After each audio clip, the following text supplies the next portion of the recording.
Back in 2017, USSOCOM Special Operations Command solicited manufacturers for a COTS PDW. No, not Community Outreach Training Seminar Passive Death Wish, but COTS PDW, Commercial Off-the-Shelf Personal Defense Weapon. A submachine gun carbine hybrid readily available in the commercial sector, not limited production, not prototype, not some boutique bullshit. SOCOM wanted a kit, not a complete gun, that did the following. Number one, had to be adaptable to the standard M4 lower. Military has a bunch of those. Drop this kit onto a full auto M4 lower, it's good to go. Two, the kit had to be in 300 blackout. Now, I've published videos about 300 blackout. Let me spin a yarn here, and I think it's one of the best calibers that we've seen in a long time. Unlike the 223 round of the M4, 300 blackout's available in a very wide range of bullet weights and in supersonic and subsonic loadings. 223 is pretty high pressure, it's fast, it'll always be supersonic. Meaning that as it travels downrange, even if you use a suppressor, it'll create a loud sonic crack that can easily be louder than a car horn.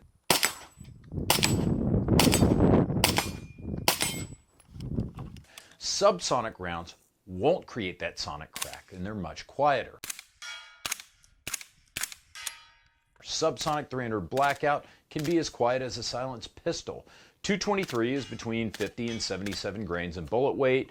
300 blackout runs from 110 to 125 grains on the light end. For supersonic, that's about the same weight as a 7.62 AK-47 round, and those rounds, like the 110, 125 grain 300 blackout rounds, perform almost identically with the 7.62x39 fired by the AK-47. Now, if you go over here to the heavier subsonic section, 300 blackout in the like 200 to 220 grain weight, that's about the same weight as a 45 ACP pistol round. It's subsonic, silent, super quiet. Subsonic 300 will still generate about the same amount of energy at 100 yards as a 45 pistol fired point blank. Best part, all you need to get 300 blackout to work in, say, an AR-15, is just swap out the barrel. That's it. Mags, receivers, bolt carrier, everything is the same except for the barrel. The caliber is amazing. You can see here in this translucent Lancer mag, top, super, bottom, subs, 30 round magazine. You flipping me off, James? Yeah, I was. Actually, I'm glad you picked up on that.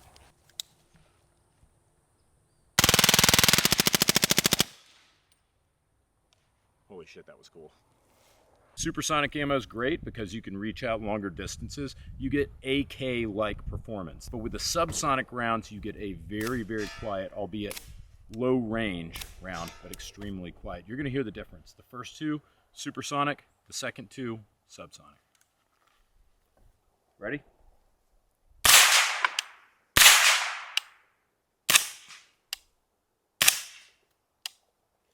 Pretty crazy, right? Getting off of 300 blackout, back to the third requirement from the contract, the gun had to be no longer than 26 inches with the stock extended, 17 inches with the stock collapsed, shorter than 7.5 inches tall, and it had to weigh less than 5.5 pounds. Not a very big box to fit in. Guys, I swear to God, I don't know this for sure, but I'm almost positive that those numbers were taken from the MP5K PDW because that's almost its exact dimensions. The gun also had to be fully functional with the stock closed.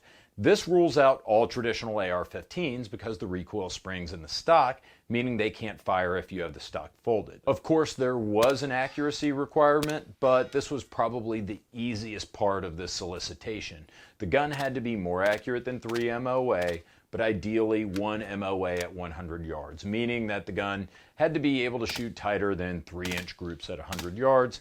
Not too bad. Finally, SOCOM wanted to be able to swap calibers back to 5.56 from 300 blackout in 3 minutes or less if needed, but I promise this isn't for the reason you might think. I'll explain why they wanted that in a minute. 13 manufacturers entered in the competition, but only Sig's gun met the technical requirements for the kits. So, in February 2018, SOCOM buys a small quantity of Sig Rattler conversion kits for field testing. Now the Rattler, which I have and I love, is a very short 5.5-inch barrel version of the Sig MCX. The Sig MCX is the basis for the MCX Spear, aka the XM5, just adopted by the US military after the next generation squad weapon trials. It uses a short stroke piston system which tends to be more reliable than the AR-15's direct impingement gas system in harsh environments. The MCX has an on-the-fly adjustable gas setting. It's got a paddle near the gas block. You can switch from low gas to high gas. This is useful because subsonic ammo often needs more gas to function, and back pressure from a suppressor can also affect the amount of gas needed by the gun. Calibers can be changed quickly, and because the recoil system is built into the upper receiver instead of into the stock like the AR-15, the MCX can use any manner of folding or telescoping stock, and they still drop right onto AR-15 or M4 lowers. The Rattler field testing impressed the special operations community so much so it started to see some adoption on a smaller scale, including adoption by unnamed spec ops units and the purchase of the MCX Surge, or suppressed upper receiver group, in 2018. SOCOM undertook a 2-year combat evaluation of the Rattler, and according to the report, verbatim, they said, it was determined that this weapon meets all performance requirements and is extremely safe during overpressure firing events and drastically reduces toxic fume exposure to the operator, end quote. Continuing the search for the perfect PDW, in 2020, Naval Surface Warfare Crane personnel evaluated guns from 6 manufacturers, and only the MCX Rattler met the requirements of Crane's competition. Sometime around then, a small number of Rattlers with 6.75-inch barrels instead of 5.5-inch barrels and with carbon fiber handguards instead of aluminum handguards were adopted as part of the LVAW, or Low Visibility Assault Weapon Program, for Tier 1 Special Operator units. The LVAW version of the Rattler was designated as the Black Mamba. Then, on March 16, 2022, USSOCOM issued a solicitation for a PDW under program name RSAR, or Reduced Signature Assault Rifle. The solicitation was for a weapon that wasn't only a small PDW, but one with a minimal audible signature. Just as in 2017, a commercially available rifle was sought to avoid unnecessary supply chain issues and to get them quickly. The results were similar to all previous SOCOM PDW evaluations. A total of 8 vendors responded, including HK, Daniel Defense, Noveske, Maxim Defense, bunch of good brands there, and Geisley. Per the report, no vendors met government requirements except for SIG. Specifically, the JNA stated that Daniel Defense, Noveske, and Maxim Defense didn't meet the requirements due to one technical issue or the other, or not meeting the specs, like for example, no quick change barrel option, or no ability to fire with the stock closed, both of which are shortcomings of AR style rifles.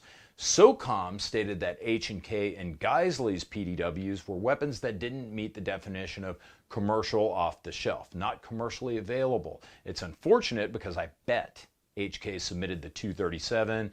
It's a neat little carbine, like a 300 Blackout G36 in a really tiny package. Now, some viewers out there are going to go into a Schadenfreude-induced seizure because HK didn't get this contract, at least in part, because we as civilians can't buy this rifle on the commercial side. Now, the MCX was selected, but not in the Rattler nor in the LVAW configuration. According to the JNA, the Irregular Warfare Technical Support Directorate recommended a 7.75-inch 300 Blackout barrel and 1-in-7 twist for optimized accuracy and terminal performance of the 300 Blackout cartridge, and instead of kits, the RSAR is going to ship as a complete rifle with full auto capability instead of the M4 conversion kit. This is most likely because 1, SOCOM is probably ass deep in MCX uppers at this point, and 2, special operators are confident in the ability of the MCX. They don't need the M4 as a plan B anymore.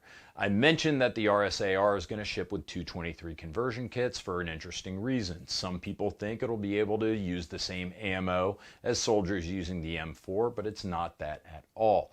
For force-on-force training, operators use simunitions, basically small paintballs that function and fire like regular ammo. There aren't any 300 blackout simunitions, so SOCOM needs the 223 conversion kits just for force-on-force training. That's the only reason they're buying them. It'll be issued with the SL-series of 3D printed suppressors from Sig. I went to Sig to discuss the SL-series, gosh, a couple of years ago, and here's what they said about it. Our SLX line works best with high pressure ammunitions, and our SLH works with subsonic ammunitions. If we look at the SLX line, as I stated a second ago, this works primarily it's optimized with high pressure ammunitions. With the titanium, you may have a little bit more flash than the Inconel, but if you look on the design on this is designed to disperse flash, with the main goal being that we're trying to minimize flash to the level of an AR, an M4 with the birdcage. So we're trying to get to that area, and I believe we've done quite well with that. Sound level, I mean, it's just going to be within the industry standard. All these things really vary between barrel length, ammo type, pressure of the round, powder, et cetera, when it comes to flash and sound. But ideally, we're in that 142 to 145 decibel range. With additive manufacturing, we've moved away from the per baffle, welded sleeve, welded baffle design. So this is printed from ground up, so it's one solid design. We get a lot more consistency with it. We get a lot better performance with it. So that's an added benefit.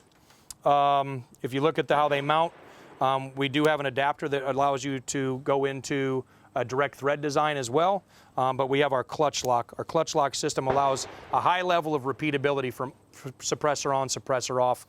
Within the mount itself, we got a taper that centers and also provides a gas seal into the suppressor, keeping all of the carbon and all the particulates from getting into the mechanism itself. So I think we've gone 5,000+ rounds without taking the suppressor off. Kind of anecdotally, we've gone 5,000 rounds without taking the suppressor off, and our test techs were like, "Hey, you're never going to get that can off," and just simply went to unlock, put a little pressure on it, and she popped right loose. So after I read the J&A on the RSAR, I decided to build a kind of clone of the RSAR myself. I started with my M16 full auto lower with the MCX conversion kit for it, plus the proper Kate Moss stock. It looks like the RSAR will be coming with the 5.5-inch Rattler handguard, but a 7.75-inch barrel. I'm not a fan of the look, this longer barrel with the shorter handguard, and since I was paying $620 per effing barrel for the Rattler, I just got the 6.75-inch barrel from the LVAW for myself. It was going to give me a little bit better performance than the 5.5-inch, and it's a little bit more aesthetically pleasing with the shorter 5.5-inch handguard than the 7.75-inch barrel. Now, this conversion from a Rattler to a full auto RSAR clone is not as easy as you might think. First, civilians need to install a full auto trip bar in the upper, which is a $100 piece of metal that just allows the upper to operate in full auto. Second, going from a 5.5-inch Rattler to a longer barreled version requires a new bolt carrier with what I'll call a longer op rod in order for the system to work. Third, when you change the barrel length and you use a suppressor, you need to change the gas regulator too, because suppressors and barrel length changes can screw with the gas balance of the MCX's short stroke piston system. FO2, gas regulator in the plus setting.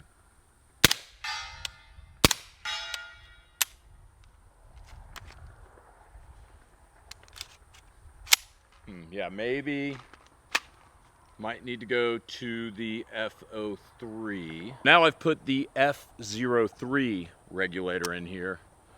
I think this is going to be the ticket.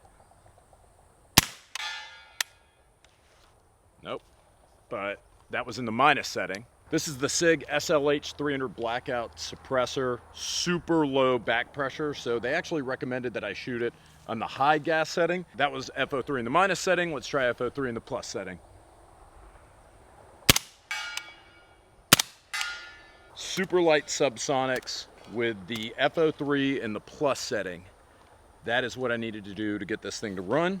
The regulator is that paddle on the gas system I mentioned earlier. You can adjust the paddle for more gas or less gas with your fingertip or with the point of a cartridge. It's easy to swap the regulators. You just press a button on the gas block, you twist the regulator all the way out and pull it out, it's done.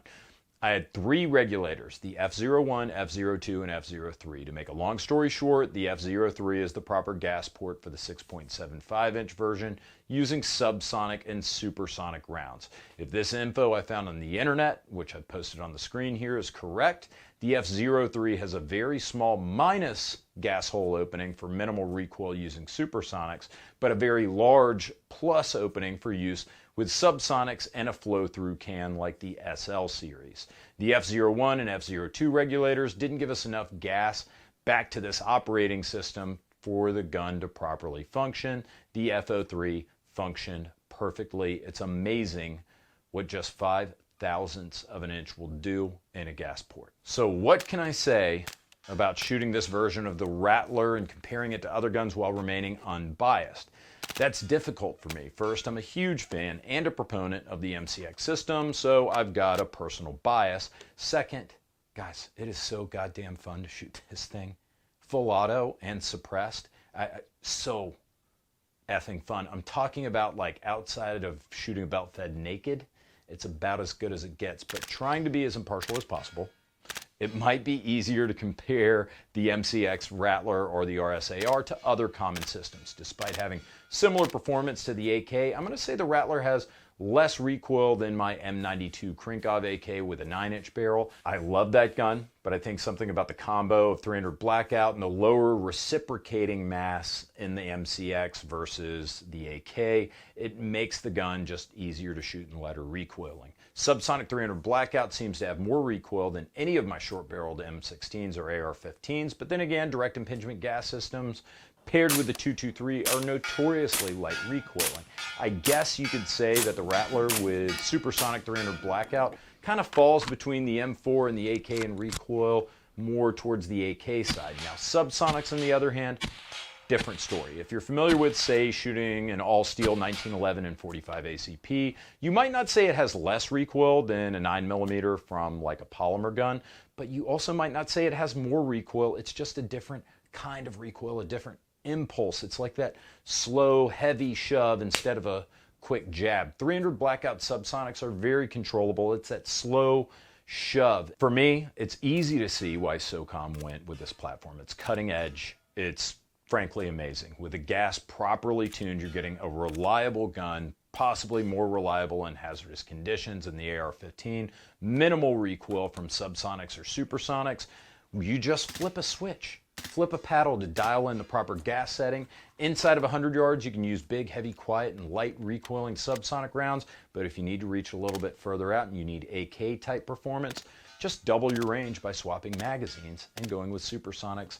It's reliable, it's compact, it's quiet, it's lethal, a little sexy. I think the RSAR is the king of the PDWs. Guys, thanks as usual for watching. Thank you to our sponsors, Ventura Munitions. The Ventura Munition Pack is some of the cheapest subsonic range ammo that I've found, and it worked wonderfully, so go support them because they support us. Speaking of, if you're looking for anything Sig, Tom and Michelle at Top Gun Supply are very close with Sig and have been for probably 20 years now, so they carry a whole heck of a lot of Sig product. They support us too, so check them out. We're just stoked you're watching.